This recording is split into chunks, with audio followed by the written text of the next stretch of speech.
morning I want us to continue in a series of messages here in the month of February that are simply entitled, Who Are You? As we look at some of the lesser known characters in the Bible. There are people that were put into the Bible for our edification, for our lesson, for us to benefit from them. The only problem is that we don't know too much about them. There are names in the Bible that we're very familiar with. We go to the Gospels to study Jesus, and we read all the letters that Paul wrote to the new early churches, and we talk about his cohorts, the companions that Paul had, Simon and Barnabas and Timothy, and all these people that ran around with Paul. And we think of Ruth and Naomi in the Old Testament, and there's just all these marquee names that we study and we've heard preached and we've heard taught many times. But I will venture to guess this morning that you may or may not have, before today, ever heard of the name Ahithophel. Ahithophel, a name that you're probably glad you did not get when you were born. Ahithophel. This is a man who is mentioned only in 2 Samuel. And after 2 Samuel, we have no mention of this man again. But his life bears witness, and it is a life that we should look at this morning because of the way that people look at us. People will judge us many times. As followers of Christ, many people will judge us on the way we conduct ourselves, the way we live our lives.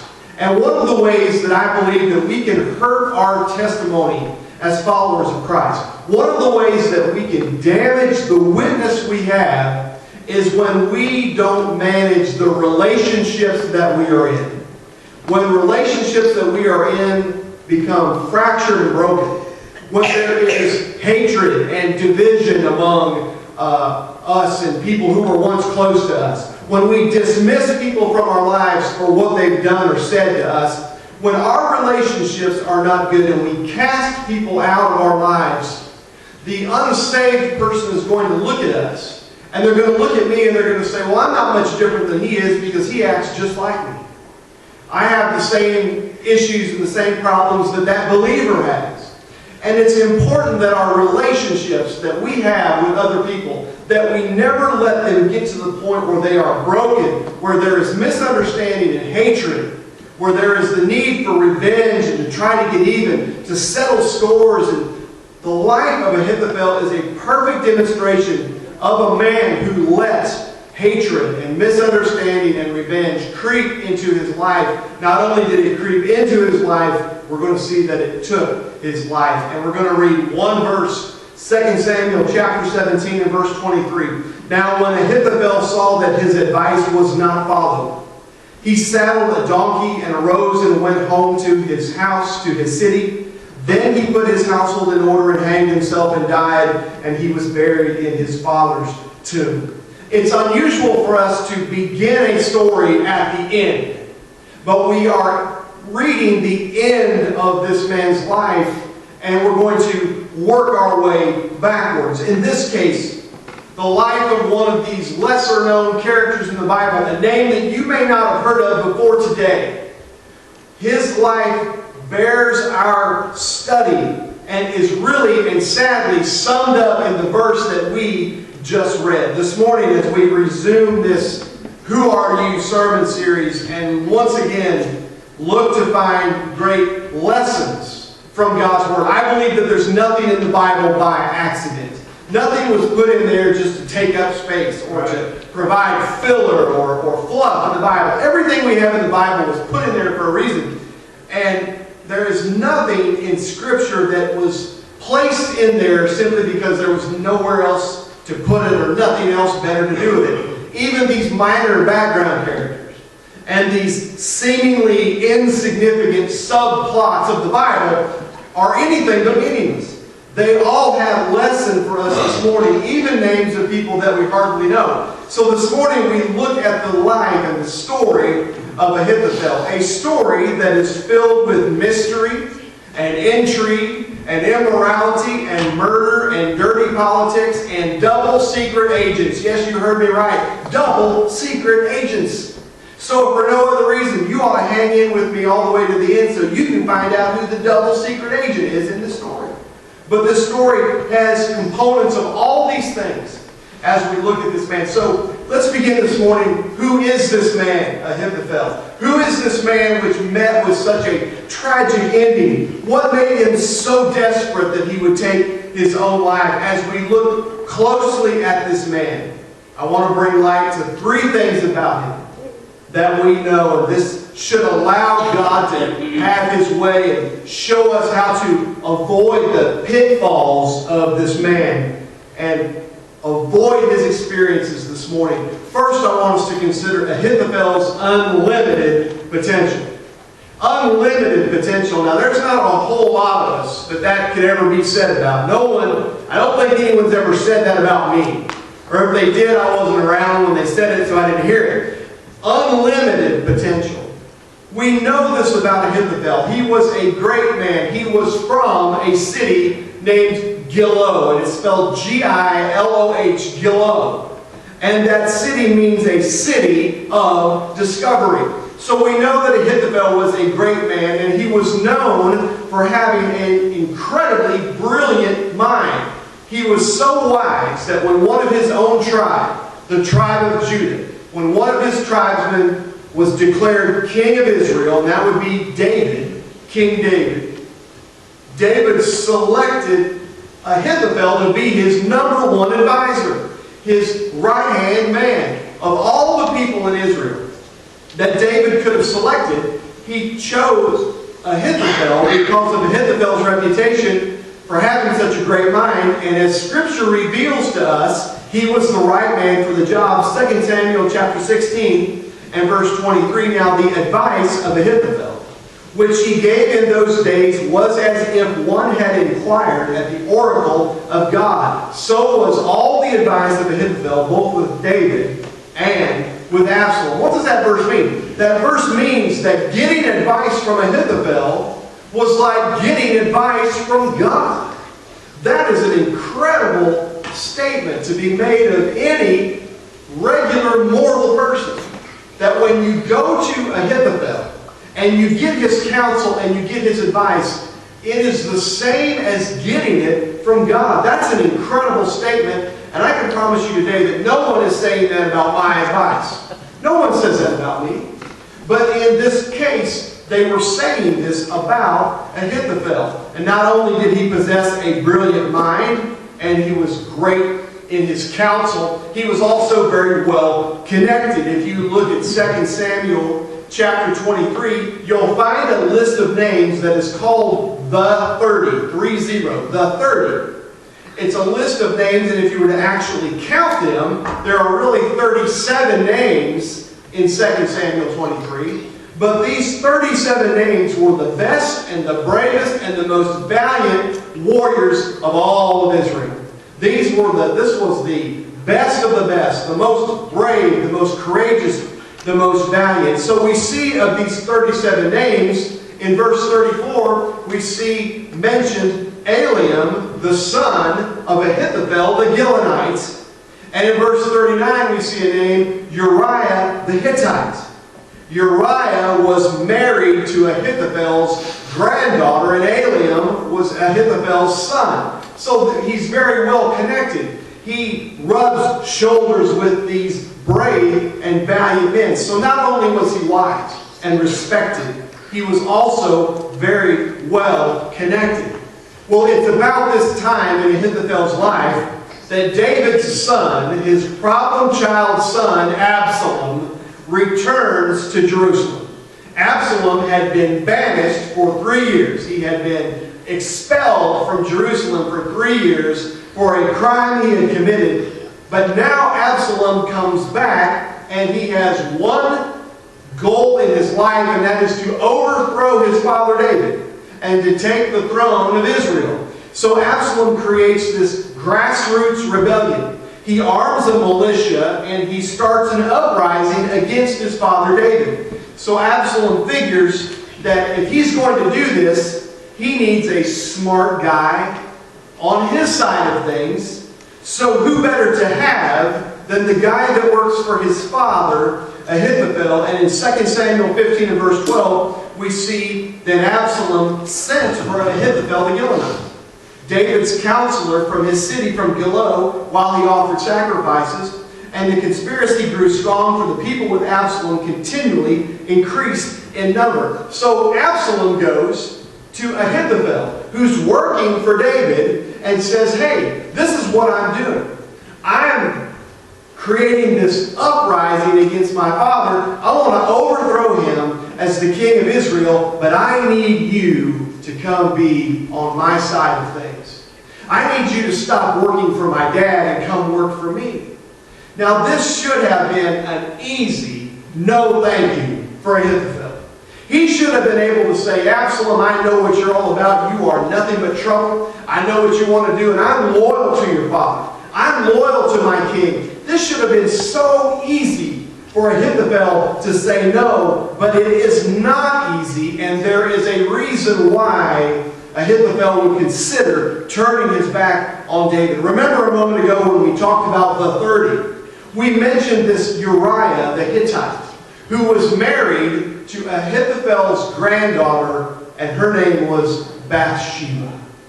So I think you begin to see the story of David is being woven into Ahithophel's mind, because in 2 Samuel chapter 11, we see where David and Bathsheba come into the same story. It happened in the spring of the year, at the time when kings go out to battle, that David sent Joab and his servants with him and all Israel, and they destroyed the people of Ammon and besieged Greba, but David remained in Jerusalem. Now it happened one evening that David arose from his bed and walked on the roof of the king's house, and from the roof he saw a woman bathing, and the woman was very beautiful to behold. So David sent and inquired about the woman, and someone said, is this not Bathsheba, the daughter of Eliam, the wife of Uriah the Hittite?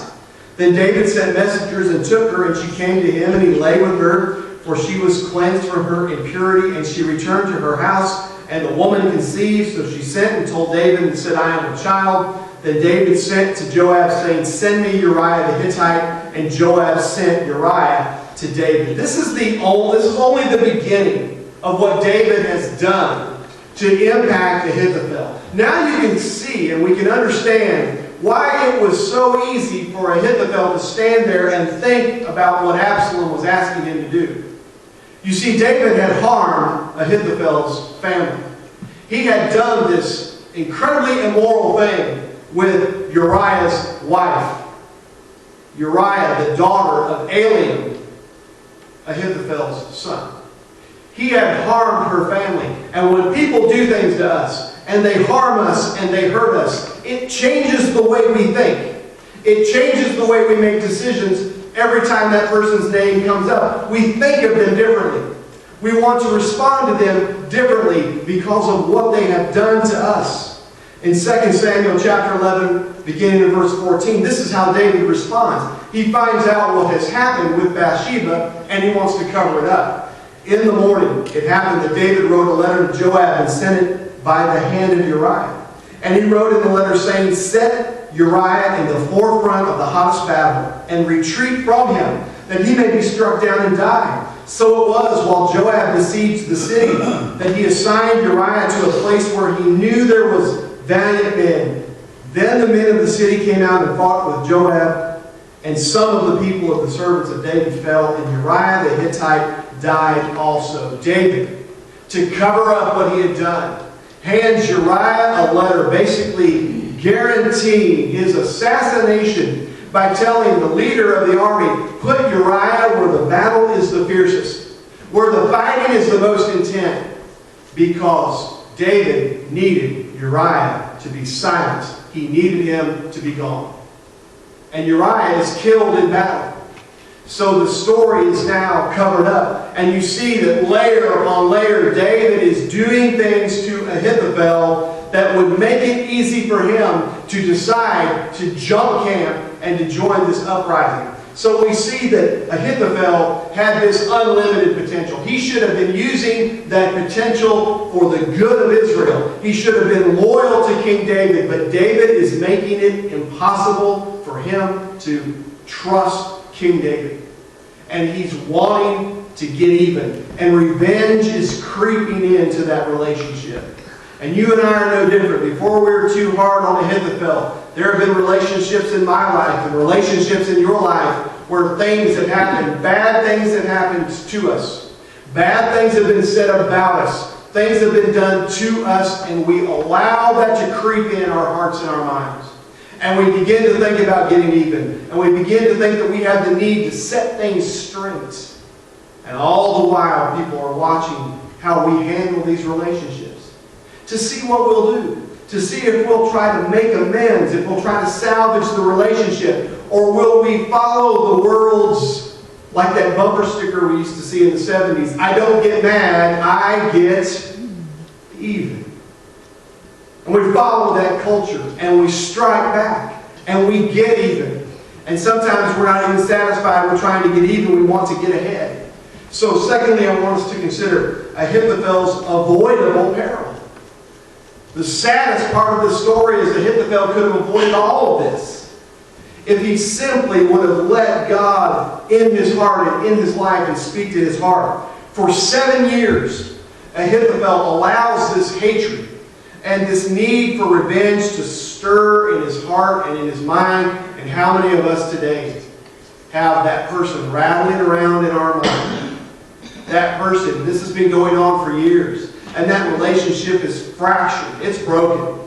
That relationship has now become one of separation and misunderstanding and hatred. We've allowed that to happen, and the longer it goes, sometimes we think that time will cure it. That's not true. The longer it goes, the less likely it is that we'll ever be able to salvage that. But for 7 years this was going on. In 2 Samuel chapter 15 and verse 12, Ahithophel makes his move when Absalom invites him to join him.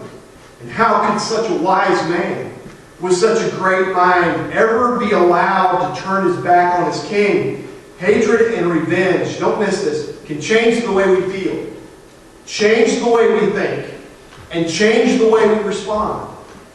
And this was certainly the case with Ahithophel.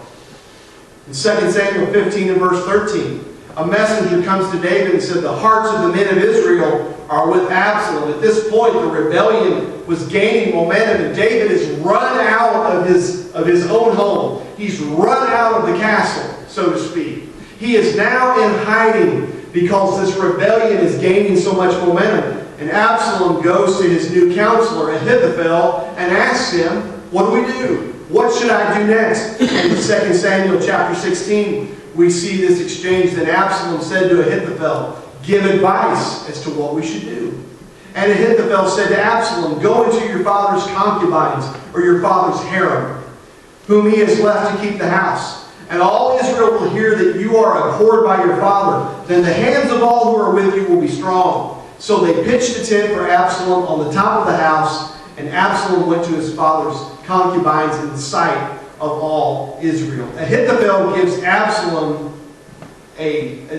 Absalom to go to a place and do something that only a king would do. Only the king would be at the top of the castle. Only the king would have this harem of women.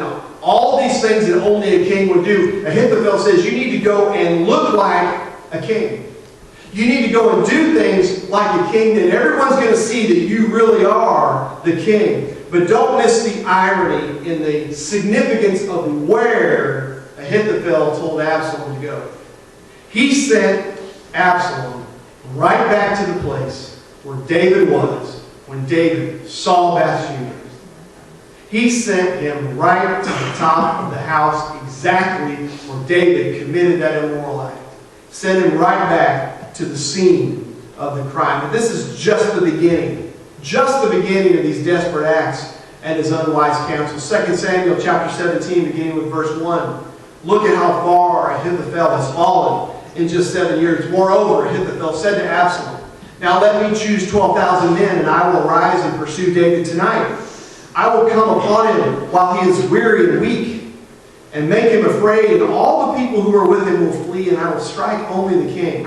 Then I will bring back all the people to you. When all return except the man whom you seek, all the people will be at peace. And the saying pleased Absalom and all the elders of Israel. Ahithophel now goes to a place where he probably thought he would never go. And he is plotting the murder of the king. He tells Absalom, he said, just give me 12,000 men, and we'll go find David wherever he's hiding. Because obviously he's weak, and he's weary, and he's unprotected, and he's probably had very little food, very little water, very little rest. He won't put up much of a fight. We'll kill this man, and then all of Israel will be with you. Ahithophel has betrayed his king. He sold his soul to revenge. And Ahithophel was smart and thought his plan was perfect. However, remember a moment ago when I mentioned that this story has a secret double agent. You don't get to be the king of Israel without being a little bit smart yourself. David had planted a spy on Absalom's cabinet. A man by the name of Hushai the Archite, a friend of David, had been planted on Absalom's council in order to report back to David everything that Absalom was talking about. So this guy named Hushai, he sits around and pretends to be on Absalom's side of things, and hears all this stuff, and he runs back and reports it to David. You don't get to be the king of Israel if you don't know a thing or two, if you don't know some way to beat your enemy and be better than them. In 2 Samuel chapter 17, verses 7 and 8, this is what happens when Hushai goes back, tells David what's going on, and then he returns to Absalom. In verse 7, so Hushai said to Absalom, the advice that Ahithophel has given is not good at this time. For, said Hushai, you know your father and his men, that they are mighty men, and they are enraged in their minds, like a bear robbed of her cubs in the field, and your father is a man of war, and will not camp with the people. Verse 14, so Absalom and all the men of Israel said the advice of Hushai the Archite is better than the advice of Ahithophel. For the Lord had purposed to defeat the good advice of Ahithophel, to the intent that the Lord might bring disaster on Absalom. Hushai comes back and says, David is too great of a warrior. David knows too much about how to win battles. And I love this reference. He says that just like a bear robbed of her cubs in the field, a bear who knows that anyone is doing anything to her cubs, that bear, I don't know if you've ever been around bears, I have very limited bear experience, but I've been told that bear will come after you if you mess with the cubs. I know exactly what that's like on a much lesser scale, but I kind of know. A couple summers ago, a robin built a nest on our deck in the corner of our little trellis of our covered deck. And there was a nest, and it had 3 robin eggs in it. And I would go out there and look at those eggs because they were pretty blue robin egg, blue eggs. Well, one day those eggs hatched, and those 3 birds are out there, and the mother would come and feed the bird. Well, that mother would set up in our oak tree on a branch, not too far, because she didn't want to be around us, and our dogs bothered her a little bit when they would come out onto the deck. Well, I decided one day I was going to go and I was going to get a real close look at those baby birds. I wanted to see them before they flew away. And just about the time I got close enough to that nest, here came that mother bird. And she buzzed my head, and zoom, I could feel it. I could feel her fly by my head. She gave me the first one for free. Stay away from my babies. And so Hushai knows that David's too smart. And he's not going to have something like this taken from him without a fight. So now, all of a sudden, Hushai says, all this advice that Ahithophel's giving you is no good. It's not any good anymore. Because the Lord purposed to defeat the good advice of Ahithophel. And Ahithophel becomes literally a one-trick pony. This is all he's got, was that advice. That's all he's left with, was this advice that he once gave that was so good. Now it's advice that nobody wants. That's all he had. And that's all he had left. Lastly, let's consider Ahithophel's untimely parting. Ahithophel realizes that nobody wants to hear what he has to say. No one cares about his advice. He's allowed revenge and hatred and bitterness to overcome him.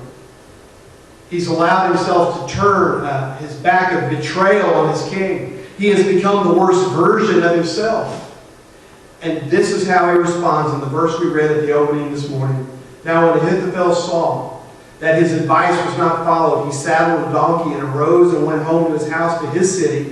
Then he put his household in order and hanged himself and died, and he was buried in his father's tomb.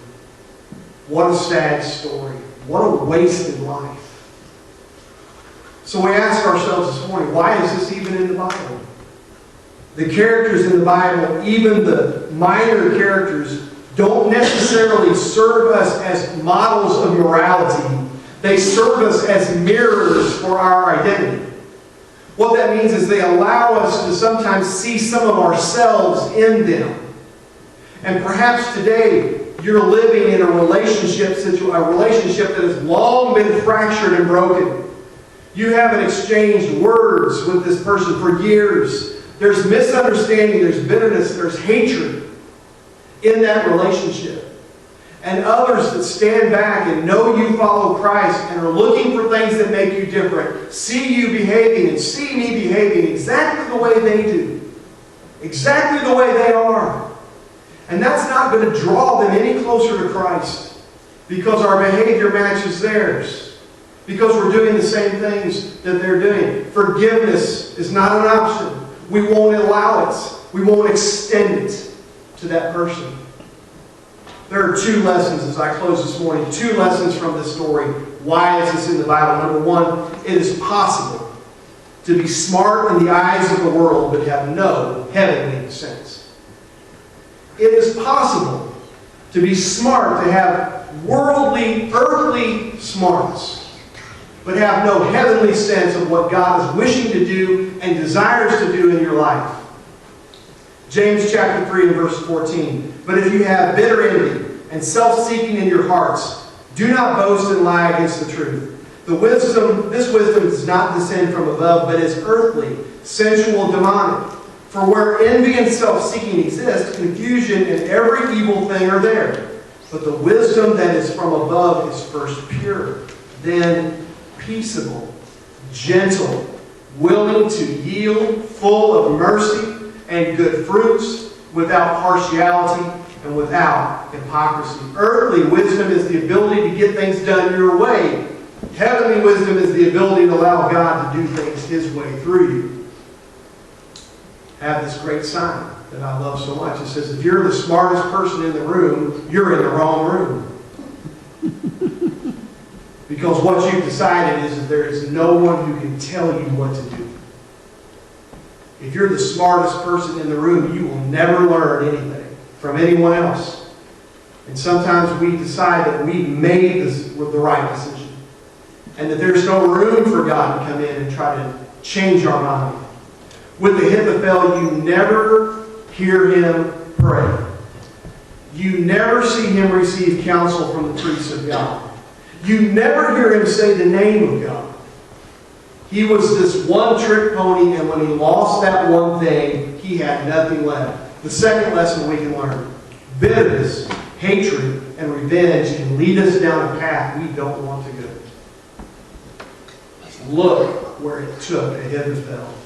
Ann Landers once said, hate is like acid. It can damage the vessel in which it is stored as well as destroy the object on which it is poured. Think about that this morning as you think about these relationships that you have. As you think about the people in your lives. As we think about those that we've let out of our life. We think about those people that we have pushed out of our life because misunderstanding and bitterness and hate have been allowed to creep in. God desires today to reconcile us. Just like He reconciled us back to Himself when we were dead in our sin. The same God wants to bring reconciliation into our lives and into our families and into our relationships and into our friendships. so that we don't find ourselves at the same ending as this man, Ahithophel. As Connie comes as we prepare for a moment of decision, allow the Spirit of God to speak to you and maybe put into your mind that person or those people that you need to pray about, that we all need to pray about, that we become reconciled with them, that we restore those relationships, and we allow forgiveness to win the day and overcome the misunderstanding, the hatred in the business.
Sing together hymn number 326, Softly and Tenderly, Jesus is Calling.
Participate in this remembrance and this reflection of communion. Our communion is open to anyone who proclaims a relationship with God through the Lord Jesus Christ. You need not be a member to participate. Just know that Jesus is the Lord and Savior of your life. Paul writes in 1 Corinthians, "For I received from the Lord that which was also passed on to you, that on the night that Jesus was betrayed, the Lord took bread, and when he had given thanks, he broke it and said, 'This is my body which is for you. Do this in remembrance of me.' And in the same way, he also took the cup after supper, saying, 'This cup is the new covenant in my blood. Do this as often as you drink it in remembrance of me. For as often as you eat this bread and drink this cup, you proclaim the Lord's death till he comes.'"